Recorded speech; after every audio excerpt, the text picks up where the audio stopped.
O que existia antes de tudo o que conhecemos começar? Não antes do primeiro império, nem antes da linguagem, mas antes da própria existência como a entendemos. Quando ainda não havia tempo, nem matéria, nem som, o que preenchia esse vazio absoluto? Curiosamente, os textos mais antigos que chegaram até nós não falam de um silêncio desprovido de sentido, mas de um tipo específico de quietude. Um silêncio cheio, pleno. Um silêncio onde a criação ainda repousava em estado latente, aguardando o instante exato em que a palavra romperia a imobilidade. Esse cenário anterior à origem continua a fascinar porque toca em algo fundamental: a necessidade de sentido antes da forma. O mundo que habitamos hoje, complexo, ruidoso e acelerado, nasceu de um momento sem ruído. Não foi o caos descontrolado que moldou tudo, mas uma ordem surgida a partir de uma decisão intencional. A criação, nesse ponto de partida, não é apenas um evento físico, mas também simbólico. Cada elemento traz consigo uma função e um valor. A luz não surge apenas como fenômeno natural, mas como separação do que era indistinto. Quando a luz é criada, a noite e o dia se reconhecem, e pela primeira vez existe direção. É intrigante pensar que a estrutura mais primitiva da existência foi organizada não apenas com força, mas com palavras. A linguagem antecede a ação. E essa escolha narrativa carrega implicações profundas. O universo não começa com um estrondo desgovernado, mas com um comando simples, eficaz e preciso. Essa concepção revela uma dimensão moral para a existência. Se tudo tem início por meio de uma voz, então, talvez escutar seja tão importante quanto criar. Na literatura antiga, o jardim é o lugar onde a ordem do cosmos se manifesta em sua forma mais pura. Ali, cada árvore, cada pedra, cada animal possui um propósito. Nada está solto ou sem função. No entanto, a perfeição desse espaço não reside em sua ausência de limites, mas justamente na existência deles. O jardim é uma dádiva, mas também um território sob responsabilidade. É concedido, mas exige atenção. Dentro dessa harmonia inicial, surge o ser humano, feito de matéria comum, mas animado por algo que nenhuma outra criatura possui. Respirar não é apenas sinal de vida, mas a transferência de um sopro que carrega a identidade. É isso que confere à humanidade um papel singular: ser ponte entre o céu e a terra. Mas essa posição privilegiada não vem isenta de escolhas. Pelo contrário, ela inaugura a possibilidade de decidir. E nesse ponto, a narrativa se desloca da criação física para a criação da consciência. Se tudo foi feito com palavras, também será por meio delas que a humanidade será chamada, orientada, advertida. A voz que antes deu forma ao universo, agora dialoga. E esse diálogo não é superficial. Ele define o que é permitido, o que é protegido e o que pode romper o equilíbrio. O espaço criado para abrigar essa nova humanidade não é apenas belo, é funcional. A terra oferece alimento, as águas matam a sede, o céu regula os ciclos. Mas mais do que utilidade, esse cenário reflete uma intenção de relacionamento. O Criador não apenas organiza o mundo, ele caminha dentro dele. Esse detalhe altera toda a dinâmica. O transcendente se aproxima. A divindade não se limita à observação distante. Ela participa. No entanto, é justamente dentro dessa proximidade que nasce o risco. A liberdade não é total ausência de regra. É a capacidade de escolher dentro de um limite proposto. E esse limite não surge como punição, mas como expressão de confiança. O Criador não esconde as possibilidades. Ele declara abertamente o que deve e o que não deve ser feito. A presença de um único fruto interditado não fragiliza a liberdade, a autêntica. Ao apresentar essa condição, o texto não apenas introduz uma história antiga. Ele projeta uma estrutura que ainda hoje nos desafia, porque continuamos convivendo com a tensão entre o que nos é dado e o que queremos tomar. Continuamos habitando espaços que exigem cuidado, mas que muitas vezes tratamos como se fossem eternos, indestrutíveis ou exclusivamente nossos. A introdução da humanidade nesse ambiente perfeitamente ajustado é acompanhada de instruções claras, mas também de um convite velado à escuta. A voz que moldou os rios e montanhas também fala diretamente ao ser feito de pó. E o que está em jogo nessa relação não é apenas obediência, mas compreensão do próprio lugar no universo. A escuta torna-se o primeiro ato de sabedoria. Ao contemplar esse ponto de partida, percebemos que o drama humano não começa com conflito, mas com equilíbrio, com harmonia entre Criador, criatura e criação.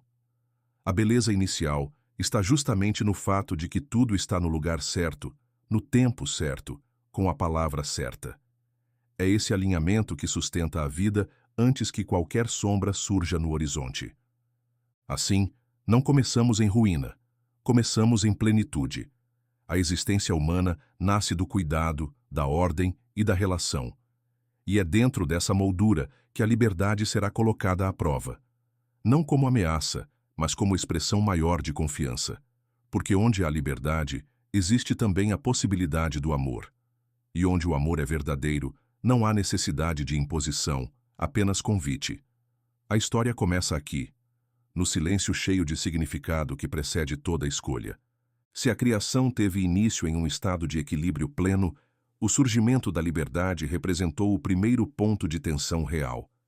Não porque houvesse erro, mas porque, dentro de um universo harmonioso, o livre-arbítrio é a escolha mais arriscada e, ao mesmo tempo, mais reveladora. É nesse ponto que o ser humano passa de criatura contemplativa a participante ativo do que foi criado. O dom da liberdade não é adorno, é parte da identidade. No jardim onde tudo era funcional e belo, apenas um limite foi estabelecido. Um único fruto foi declarado fora do alcance. Diante de uma abundância quase infinita, o foco em uma proibição parece pequeno, mas é justamente nesse pequeno ponto que se esconde a questão essencial. Por que algo seria interditado em um ambiente de plenitude? A resposta está no tipo de relação que se queria construir. Se o Criador desejasse controle absoluto, não haveria escolha. Mas se o que ele buscava era um relacionamento livre e verdadeiro, a existência do limite era indispensável. A liberdade, nesse contexto, não é um campo aberto sem fronteiras. Ela encontra sentido na convivência com os limites. E o limite, por sua vez, não é punição, mas prova de confiança. Ao declarar que tudo pode ser desfrutado, exceto uma única árvore, o Criador confere ao ser humano uma dignidade que nenhuma outra criatura recebe. A capacidade de escolher não apenas entre opções práticas, mas entre caminhos morais. Ao longo da história humana, essa mesma estrutura se repetiu. A liberdade sem direção tem levado a colapsos. Um exemplo marcante está no colapso ecológico que começou a ser debatido com força nas conferências globais desde meados do século XX. A primeira grande conferência sobre meio ambiente organizada pela ONU ocorreu em 1972, em Estocolmo, quando cientistas e líderes passaram a reconhecer que os recursos naturais do planeta estavam sendo explorados além dos seus limites sustentáveis. Foi necessário que limites fossem impostos, não por opressão, mas para garantir a continuidade da vida. Assim como no Éden, onde um limite preservava a relação entre o homem e o Criador, os limites ecológicos preservam a relação entre o ser humano e a criação. Essa lógica se mantém. Sem contenção, a liberdade degenera.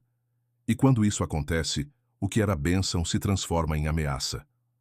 A história antiga do jardim não trata apenas de um casal diante de uma árvore. Trata da humanidade diante da responsabilidade. O limite é um símbolo de amor porque exige confiança. Ele afirma que o Criador acredita na maturidade do ser humano para escolher com consciência. E não se trata de uma obediência cega, mas de um convite à escuta atenta. Quando se escolhe respeitar o limite, escolhe-se também manter o vínculo de intimidade com quem o estabeleceu. A neurociência moderna também nos ajuda a compreender por que os limites saudáveis são essenciais para o desenvolvimento humano.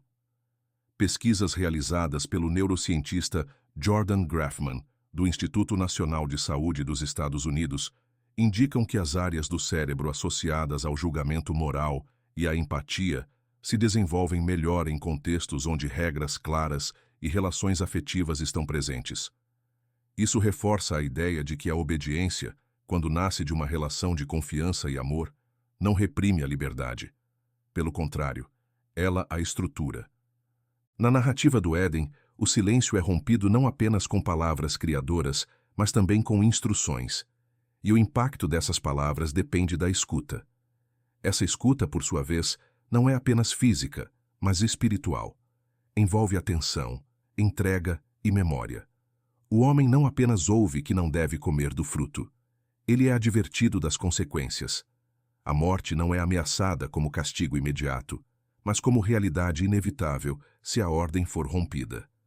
Isso amplia o entendimento do limite. Ele não é imposto para restringir, mas para proteger. Muitas tradições espirituais concordam com essa ideia. No pensamento judaico, por exemplo, o conceito de mitzvah, geralmente traduzido como mandamento, é visto não como restrição, mas como caminho de vida. São orientações que visam preservar a integridade da existência. O mesmo se aplica à regra do jardim. O fruto não é perigoso em si. O que está em risco é o laço entre o humano e o divino. A liberdade não é retirada do ser humano ao se estabelecer um limite. Ela é, na verdade, elevada.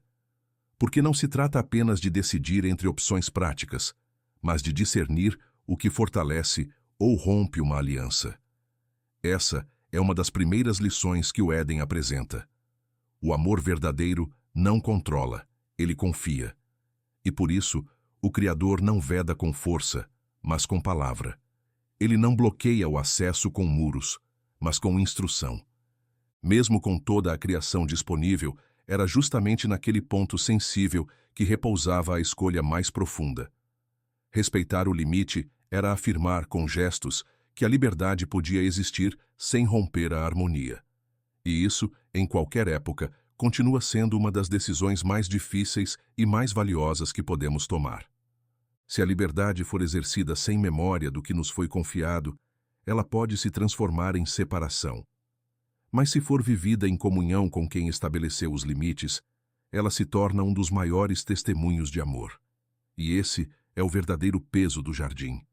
Não o que nele havia, mas o que nele podia ser escolhido. Quando o limite é estabelecido, ele não apenas orienta, ele também desperta uma tensão silenciosa. Mesmo que a maioria das possibilidades continue aberta, a existência de uma única restrição já é suficiente para suscitar perguntas. Esse movimento interior não surge de maneira abrupta. Ele se insinua devagar, como quem sussurra dentro de um campo onde antes só havia certezas. E é nesse espaço, entre o que foi dito e o que se deseja compreender, que nasce a tentação. A tentação não é um impulso óbvio. É, na verdade, uma construção delicada. Ela começa como uma dúvida sutil, como um ruído que interrompe o fluxo tranquilo do pensamento. A confiança, que antes parecia inabalável, começa a ser questionada. O conteúdo do limite não muda, mas a percepção sobre ele sim. A voz que antes era sinônimo de cuidado, agora começa a ser reinterpretada. O que era proteção pode passar a parecer controle. E é esse deslocamento que abre brechas na comunhão. No jardim, essa ruptura teve início com um diálogo inesperado. A serpente, figura que até então não havia aparecido, introduz um novo tipo de discurso. Ela não impõe, ela sugere. Não acusa, mas insinua. Sua pergunta não contesta diretamente a ordem recebida, mas lança uma dúvida estratégica.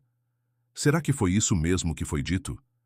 Com essa frase, ela não muda a regra, mas contamina a escuta. O problema não está na informação, mas na interpretação dela. Esse mecanismo psicológico é tão antigo quanto atual. Na vida cotidiana, grande parte dos erros não ocorre por desconhecimento das regras, mas pela distorção intencional ou conveniente delas. É assim que a dúvida entra, não como ignorância, mas como revisão interna do que já se sabia.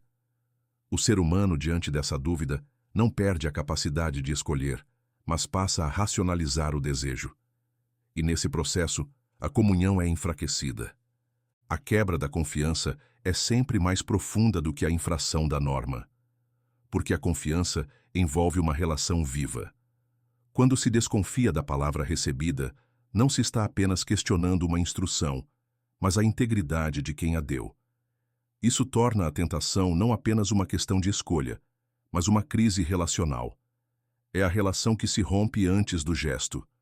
A ação que vem depois apenas manifesta aquilo que já havia se partido por dentro.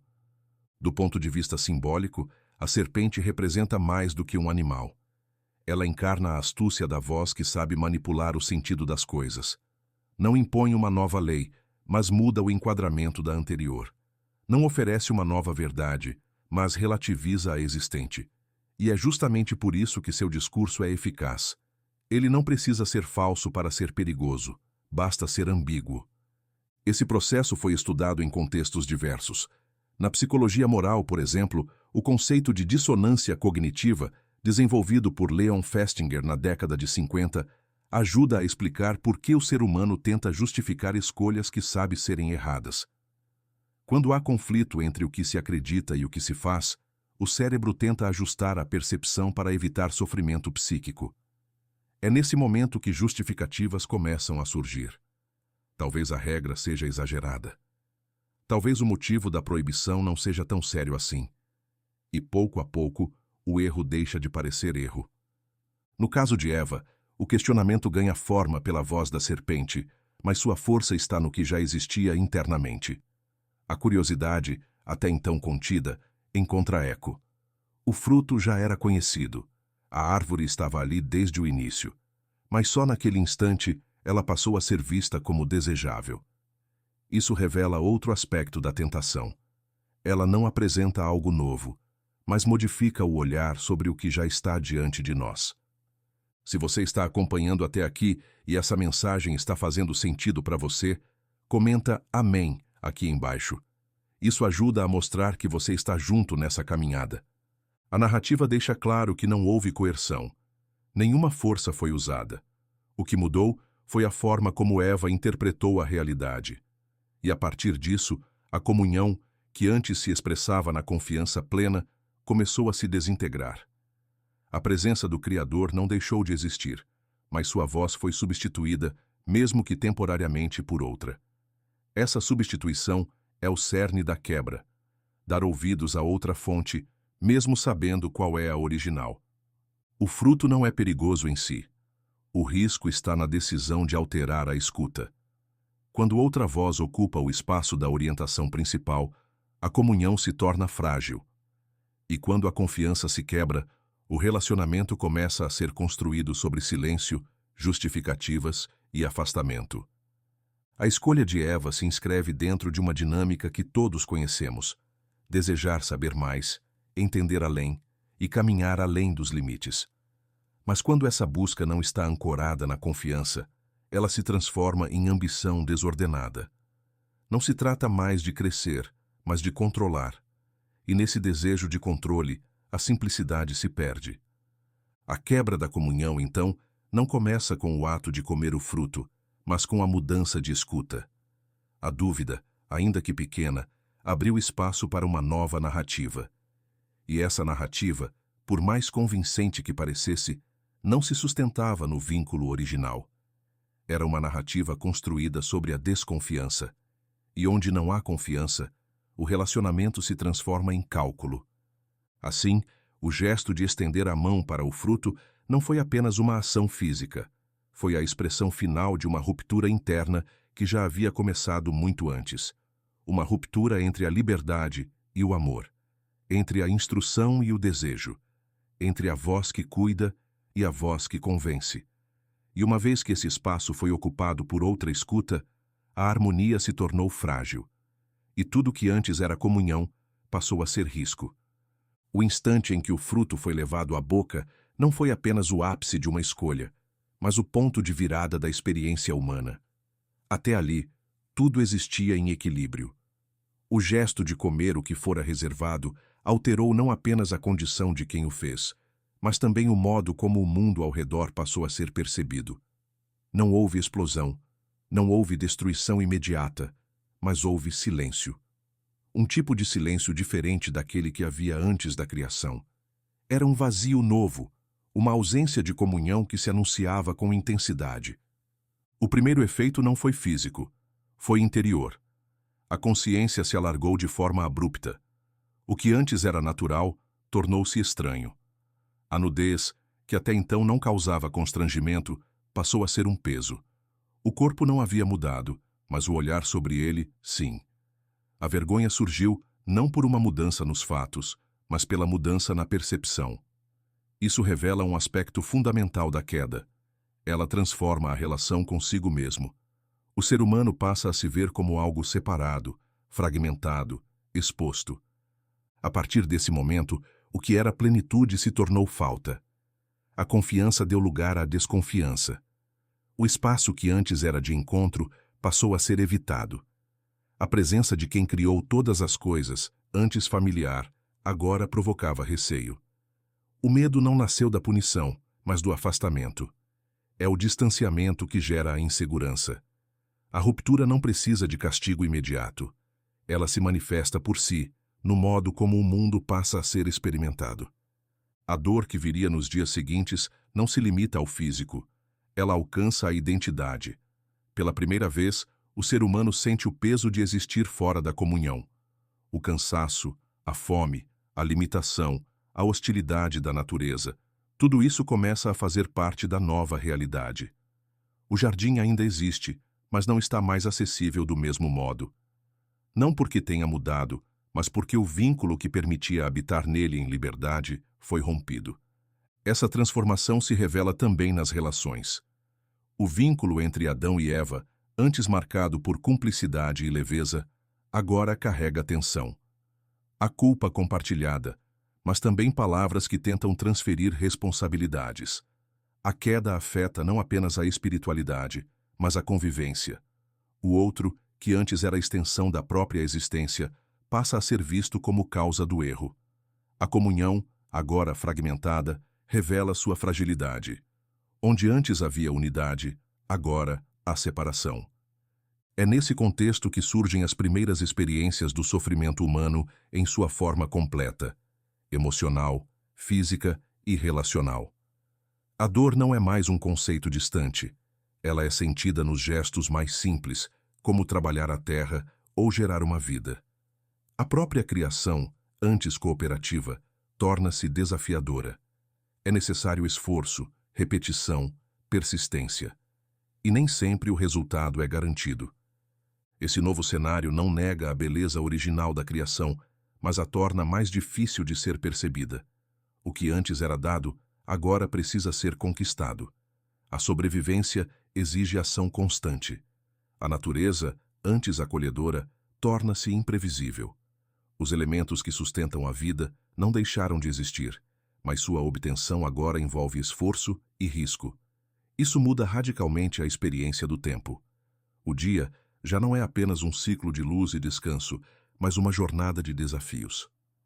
Esse processo de transformação não diz respeito apenas a um casal em um jardim. Ele representa uma mudança de condição que passa a marcar toda a experiência humana.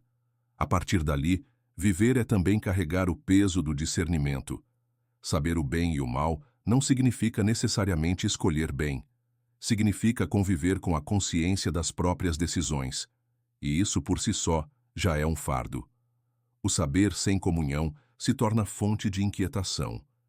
Essa consciência moral, agora desperta, exige respostas para perguntas que antes não existiam. Por que as coisas doem? Por que existe injustiça? Por que sentimos medo? Essas perguntas não são apenas filosóficas. Elas fazem parte do cotidiano. São expressas em gestos, em lágrimas, em silêncios. A queda deu à humanidade o conhecimento, mas não a paz. Ela ampliou o entendimento, mas também abriu a porta para conflitos internos que se estendem até os dias de hoje. Ao perceberem que não podiam mais se esconder, Adão e Eva escutaram novamente aquela voz. Mas agora, ela não vinha apenas para conversar. Ela vinha para chamar, para confrontar, para revelar. A pergunta, onde estás, não era geográfica, era existencial. era uma convocação para reconhecer o que havia acontecido. Para que a restauração pudesse começar, era preciso primeiro nomear a perda. A vergonha, a dor e a divisão não foram impostas de fora. Foram consequências diretas da ruptura, e por isso não poderiam ser resolvidas por um gesto externo imediato. Seria necessário tempo, memória e, sobretudo, uma nova escuta. A condição humana, desde então, passou a ser marcada por esse duplo movimento: o desejo de retornar à comunhão e a realidade de carregar dentro de si as marcas da distância. A queda não destruiu o ser humano, mas revelou sua fragilidade. E a partir dela, a história da humanidade se tornou uma longa busca por sentido, reconciliação e redenção. Não porque se perdeu completamente o vínculo original, mas porque agora ele precisa ser reconstruído, passo a passo, a partir de escolhas conscientes. E cada uma dessas escolhas traz consigo o eco daquela primeira. Quando tudo pareceu desmoronar sob o peso da desobediência, a voz que ecoou no jardim não foi de destruição, mas de busca. A pergunta dirigida a Adão, simples em forma e profunda em significado, ressoava mais como um chamado do que como uma acusação. Ela continha mais do que curiosidade.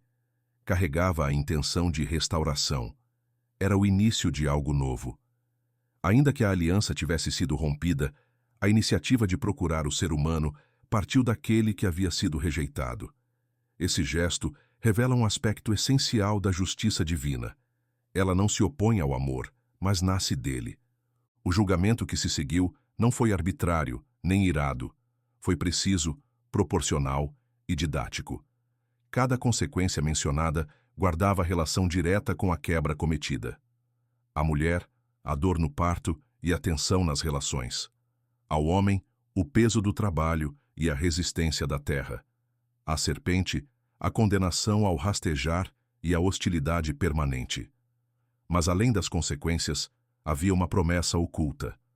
Uma semente de esperança foi plantada no meio da sentença. A descendência da mulher um dia pisaria a cabeça do tentador. A justiça, naquele momento, veio acompanhada de um anúncio de redenção. Esse ponto marca uma distinção importante entre justiça retributiva e justiça restaurativa. A primeira apenas pune. A segunda corrige com vistas à reconciliação. O Criador não abandonou sua criação. Ele vestiu Adão e Eva com roupas feitas de pele, um gesto que não apenas cobria a nudez, mas simbolizava cuidado em meio à dor. Mesmo após a quebra, a dignidade foi preservada. Esse detalhe é fundamental. A justiça divina não apaga a queda, mas oferece um caminho para reerguer-se a partir dela. Essa combinação entre correção e compaixão se tornou um padrão repetido ao longo da história. Sempre que houve erro, houve também um chamado. Quando o vínculo foi rompido, a resposta divina não foi o afastamento completo, mas a construção de pontes. Esse princípio de aproximação é o que diferencia o agir divino das respostas humanas comuns à falha. Enquanto o instinto humano muitas vezes opta pelo afastamento ou pelo castigo severo, a narrativa mostra um Criador que se aproxima mesmo diante da rejeição. O afastamento do jardim, apesar de doloroso, não foi um gesto de rejeição total. Foi uma medida de proteção. Se a árvore da vida permanecesse acessível após a queda, a existência humana poderia se perpetuar em condição de ruptura. O exílio foi necessário não como punição cruel, mas como passo provisório, até que o caminho da cura estivesse pronto. Essa visão contrasta com muitas leituras simplistas da justiça como punição. Aqui, ela aparece como parte de um plano maior. Na história do pensamento ocidental, a justiça sempre foi debatida. Filósofos como Aristóteles, no século IV a.C., entendiam a justiça como dar a cada um o que lhe é devido. Mas mesmo esse conceito, embora importante, não contempla toda a profundidade do que o relato do Éden propõe. O Criador não apenas entrega consequências, ele sustenta os que erraram. Ele não anula o relacionamento, ele o redimensiona, permitindo que seja reconstruído. Esse processo de reconstrução exigiria tempo, memória e fé. A humanidade, ao sair do Éden, não leva apenas o peso do erro, mas também o eco da promessa. Há uma trajetória à frente, marcada por esforço, sim, mas também por reencontros. O que define essa jornada não é apenas o passado de falha, mas a possibilidade de um futuro redentor. O Criador não apenas olha para o que foi perdido, ele aponta para o que ainda pode ser restaurado. A compaixão divina, nesse contexto, não ignora a gravidade da escolha feita, mas também não reduz o ser humano ao seu erro. Esse equilíbrio é difícil de encontrar em relações humanas, mas é o fundamento da narrativa sagrada. A justiça é necessária, mas não se impõe sem misericórdia. E a misericórdia não anula a responsabilidade. Juntas, elas abrem caminho para uma restauração verdadeira, que não ignora o passado, mas o transforma. O início da jornada de redenção, portanto, não acontece apenas quando o casal deixa o jardim. Ele começa já no instante em que, mesmo após terem falhado, ouvem novamente a voz do Criador. Essa voz, que antes anunciava vida e ordem, agora fala com ternura ferida, mas ainda amorosa. Essa continuidade do diálogo é a base da esperança. Porque onde há comunicação, ainda existe relação. E onde há relação, existe possibilidade de retorno. O caminho para fora do jardim é árido, mas ele é trilhado com a promessa de que a queda não será a última palavra. O Criador que formou o ser humano com as próprias mãos não se afastou definitivamente. Ele permanece presente, mesmo quando a proximidade precisa ser diferente. O gesto de cobrir, o chamado pelo nome, a promessa de um descendente que vencerá o mal, tudo isso aponta para um plano que não foi interrompido, apenas expandido. A justiça, nesse cenário, não foi a negação do amor. Foi sua expressão mais firme. E a compaixão não foi a ausência de correção, mas a maneira como ela foi conduzida. Assim, mesmo em meio à dor e à distância, a narrativa permanece aberta. Porque o fim do jardim não é o fim da história, mas a abertura de um novo caminho. Um caminho marcado não pela condenação, mas pela busca contínua da reconciliação. Mesmo após o fechamento do jardim e a separação inevitável, o vínculo essencial entre o Criador e sua obra não foi desfeito. A saída de Adão e Eva não simbolizou um rompimento absoluto, mas o início de uma nova fase da existência. A liberdade, que havia sido exercida de forma equivocada, agora passava a conviver com seus desdobramentos. No entanto, a história não se resume à perda. Ela se expande por caminhos inesperados, revelando que a queda não anulou o valor da criação, apenas redesenhou sua trajetória. O mundo para o qual foram conduzidos era diferente. A terra, antes dócil, agora exigia esforço. O tempo, antes apenas contemplativo, passou a carregar o peso das estações, da espera, do trabalho e da perda. Mas mesmo nesse cenário alterado, ainda havia marcas do sopro original. A memória do jardim não foi apagada. Ela sobreviveu como lembrança profunda, como saudade de um estado de plenitude que, embora distante, ainda ecoava no interior de cada ser humano. Essa memória não se expressava apenas em palavras ou sentimentos, mas em gestos cotidianos. O cuidado com a terra, o nascimento de filhos, o desejo de justiça e o impulso de buscar o que é bom, tudo isso apontava para algo maior, algo que havia sido conhecido e que de alguma forma ainda podia ser reencontrado. A jornada fora do Éden não foi apenas física. Ela representou também o caminho interior do ser humano em direção a si mesmo, ao outro e àquilo que transcende ambos. Ao longo das gerações, essa busca tomou formas diversas. Ela apareceu nas leis que procuraram organizar a convivência, nas histórias que transmitiam sabedoria, nos cantos que falavam de saudade e esperança. Em diferentes culturas e épocas, surgiram tentativas de reconstruir o que havia sido perdido. Nem sempre com clareza, nem sempre com êxito, mas sempre com esse impulso de retorno. A ausência da perfeição não eliminou o desejo por ela. A separação não extinguiu a sede de reconexão. O mais impressionante nesse percurso é que a resposta nunca foi apenas unilateral. O ser humano buscava, mas também era buscado. O Criador continuava presente, ainda que de formas menos visíveis. A sua voz, agora ouvida entre os ruídos da história, continuava a chamar, a restaurar, a transformar. E mesmo quando parecia que tudo estava escurecido, alguma luz permanecia acesa. Uma luz que não vinha da força humana, mas de uma promessa que havia sido feita desde o princípio. Essa promessa não era vaga. Ela indicava que a redenção viria de dentro da própria humanidade. Que um dia, da linhagem ferida, surgiria alguém capaz de restaurar o que foi quebrado. Essa esperança, ainda que sussurrada, sustentou povos, famílias e corações ao longo dos séculos. Porque não se tratava apenas de um retorno ao jardim físico, mas de uma restauração interior. Um reencontro com aquilo que dá sentido à vida.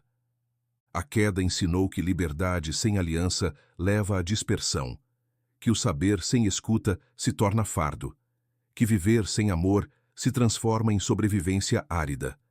Mas também revelou que a fragilidade humana não é sinônimo de fracasso definitivo. Pelo contrário, é a partir dela que se constrói o caminho da maturidade, da consciência e da fé. O Criador não apagou o que havia feito. Ele iniciou um processo mais profundo, onde cada etapa da história carrega potencial de reconciliação. Hoje, mesmo em um mundo distante daquele jardim inicial, continuamos carregando dentro de nós a tensão entre ruptura e busca. Em cada escolha, repetimos, de certa forma, aquele momento fundamental.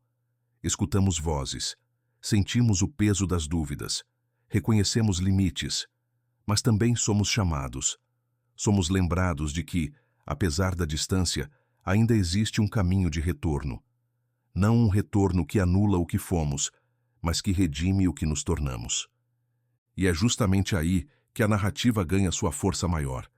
Ela não nos prende ao passado, mas nos convida a olhar para a frente com responsabilidade e esperança. O Éden, ainda que fechado, não foi esquecido.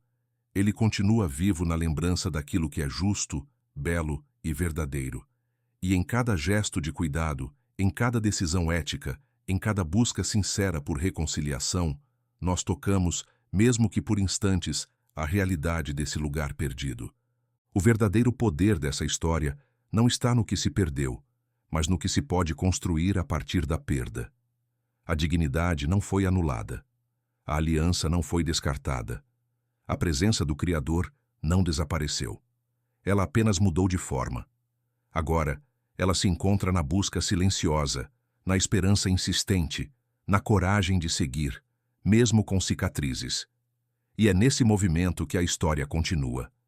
Porque há perguntas que atravessam os séculos, há escolhas que nos definem, e há um chamado que nunca se cala. A vida, mesmo quando ferida, ainda pode ser redimida. E talvez seja justamente essa possibilidade que torne a caminhada, mesmo fora do jardim, tão profundamente humana. Se você gostou do conteúdo e deseja apoiar nosso trabalho para que possamos continuar trazendo mais pesquisas e análises profundas, considere fazer uma doação de qualquer valor. Essa contribuição ajuda diretamente no crescimento do canal e na produção de materiais ainda mais ricos. Muito obrigado pelo seu apoio.